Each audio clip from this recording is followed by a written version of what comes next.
iPhone 8 versus Galaxy S8. Though we might have to wait for the iPhone 8, I think it could be great.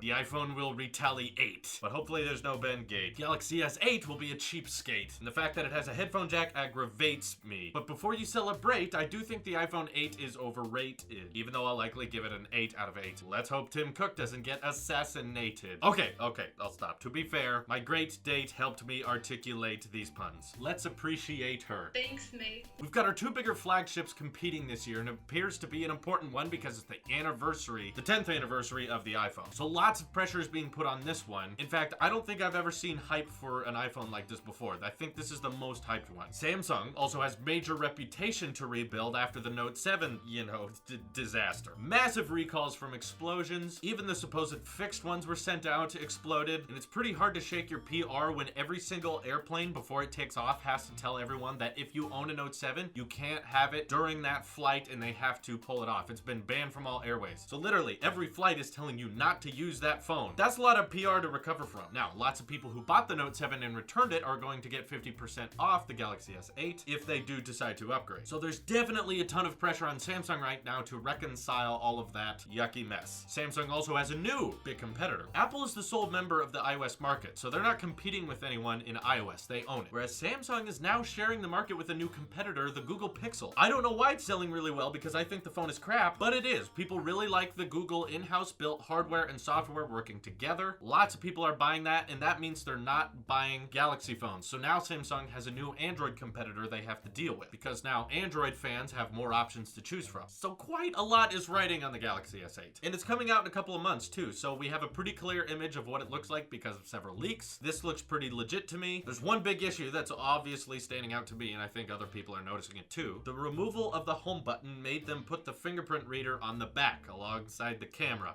That's just a weird, awkward place to put it. Your camera's gonna rest on the camera bump a lot of times, thinking it is the fingerprint reader, and you're gonna have to feel for it. And it's really hard to unlock your phone if it's resting on a desk or on your bed or on the floor. If the fingerprint reader is underneath the device, that makes things annoying. But again, the Google Pixel did it, so I guess they're copying their competition, but I feel like in a negative way. Just saying. Of course, we are still speculating endlessly about the iPhone 8, but these rumors are suggesting that Apple is completely redesigning the fingerprint reader to be built into the display. A much better approach to this problem of removing the home button, because Apple doesn't believe in putting any kind of interface on the back of the device. That's all for the front, and I appreciate that. I agree with them. Before I move on though, let me give some credit to the Galaxy S8. It's not going to be a complete flop. Credit where credit is due. They're keeping around the headphone jack, which I don't really care for, but a lot of people do. And obviously, that doesn't persuade iPhone users to switch to Samsung because the iPhone 7 was the greatest selling iPhone of all time. But then again, the Google Pixel also has the headphone jack, so it's not like Samsung's helping anything by keeping the headphone jack. I guess they just keep their customers happy. That's all they can hope for right now. But the other big thing we have to give credit for is USB-C, something the iPhone 8 should have but won't. They're going to stick with Lightning because Apple believes in having a different port for their mobile products. I've accepted that. You know, I complained about it a lot. I now have seen through rumors that they are definitely keeping Lightning on the 8.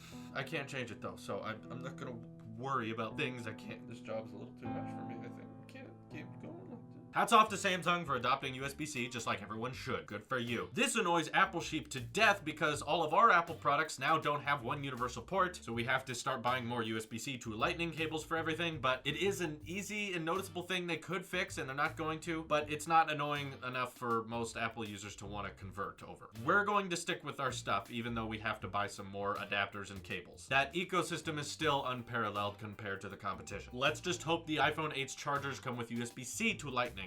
Would make a lot more sense, wouldn't it? So the Galaxy S8 will have those advantages in my approval. However, if we want to talk about who's going to beat who, and in my mind that means who's going to sell better, the iPhone 8 is going to beat the Galaxy. And why is that? I think it's because of the year-over-year differences. Of course, we're going to get all kinds of videos comparing the S8 to the iPhone 8, and some people are going to fall on either side, but I know in terms of sales, we're going to see much more success in the iPhone sector because the massive redesign to the iPhone is long overdue. We've kind of had the same design of iPhone iPhone since the iPhone 6 and 6 Plus. The 6S and 6S Plus, of course, were very similar. And even now the 7 and 7 Plus are very similar. So a lot of people in the iPhone industry are waiting for that design refresh. With the Galaxy lineup, yeah, we're removing the home button. Yeah, bezels are getting thinner, but we already had the curved display. We already had that extreme waterproof. We already had those curved edges. So year over year, the Galaxy S8 isn't going to be a massive improvement from the S7. A noticeable one for sure, definitely more so than the S6 to the S7, but there's less brand new tech coming to just the S8. Whereas the iPhone 8 is supposedly changing everything. You know, that's why we're all talking about it right now. There wasn't a lot of talk of the Galaxy S8 9 months before its release, which means this year's iPhone is going to be a giant leap forward in terms of design. And this year for tech companies, it looks like that's the most important thing right now, making sure your phone is the prettiest. The iPhone 7 still sold really, really well, and yet we have a whole market of people who didn't buy it because they know that the iPhone 8 is going to be better, so they're waiting for that. Imagine the sales we're going to get on the 8 then. So again, anticipation for the 8 is already extremely high, long before its release. What does the Galaxy S8 have to do? It basically has to meet its standards. It has to reconcile for the mistakes Samsung made in the past, and it has to compensate with things like Bixby, their digital assistant that's going to be built in, that's hopefully competing with the Google Assistant to hope attack the Google Pixel market now. They have to focus more on their Android competitors now. And if the S8 does really well, it's just going to reestablish Samsung's reputation as a flagship manufacturer. I don't think it's going to outsell the iPhone. Geez, now that I've made all these predictions, I'm pretty sure the iPhone 8 is going to be sent out and just explode just like the Note 7 did, and they'll have to recall it, and all this anticipation was for nothing. There, you heard it here first. I called it. This is your Apple Sheep here, and I will see you in the next one.